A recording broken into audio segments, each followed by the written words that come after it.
Hey guys, कैसे हैं आप सब। आई होप आप सब बढ़िया होंगे। जैसे कि आप देख सकते हैं, आज हम परसेंटेज के कुछ बेसिक कंसेप्ट्स को पढ़ने का ट्राई करेंगे। अच्छे से समझेंगे कि परसेंटेज के कंसेप्ट में ऐसा क्या होता है। देखिए, बेसिकली परसेंटेज एक ऐसा चैप्टर है जिसके बिना आपका कोई चैप्टर नहीं हो सकता। परसेंटेज का मीनिंग क्या होता है? तो परसेंटेज का मीनिंग होता है 1/100।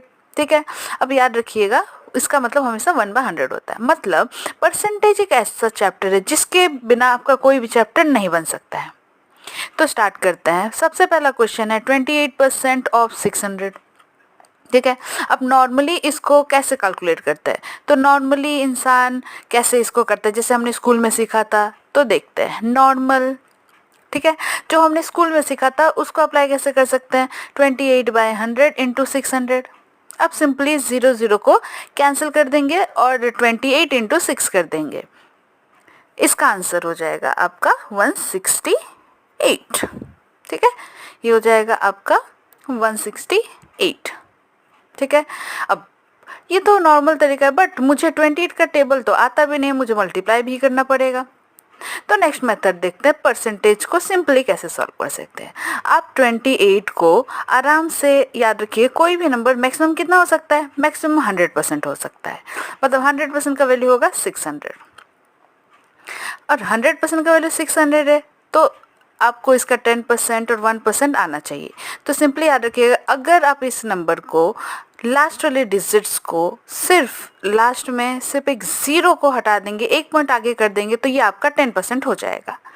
ठीक है, अब 10% का वैल्यू 1% का वैल्यू हो जाएगा, एक और 0 हटा देते 6 हो जाएगा। मतलब 10% का वैल्यू है आपका 60, देन 1% इज 6।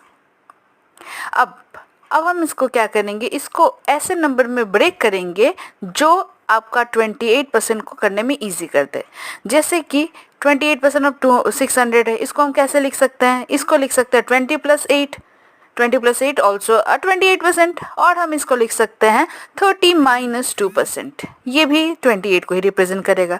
अब याद रखिएगा, आप इससे करे कोई फर्क नहीं पड़ता, दोनों का वैल्यू क्या होगा? सेम आएगा।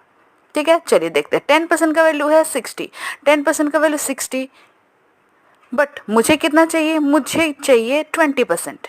ठीक है, तो 10% का वैल्यू है 60, तो आप लिख सकते हैं 10% का वैल्यू इक्वल्स टू 60। अब 10% 60, बट मुझे तो 20 चाहिए। 20, 10 के नीचे लिख देते 20। मतलब ये 10 से 20 2 टाइम्स हो रहा है, तो ये 60 से 120 भी 2 टाइम्स हो जाएगा। उसके बाद इसको आप सिंपली लिख सकते हैं 20, 120,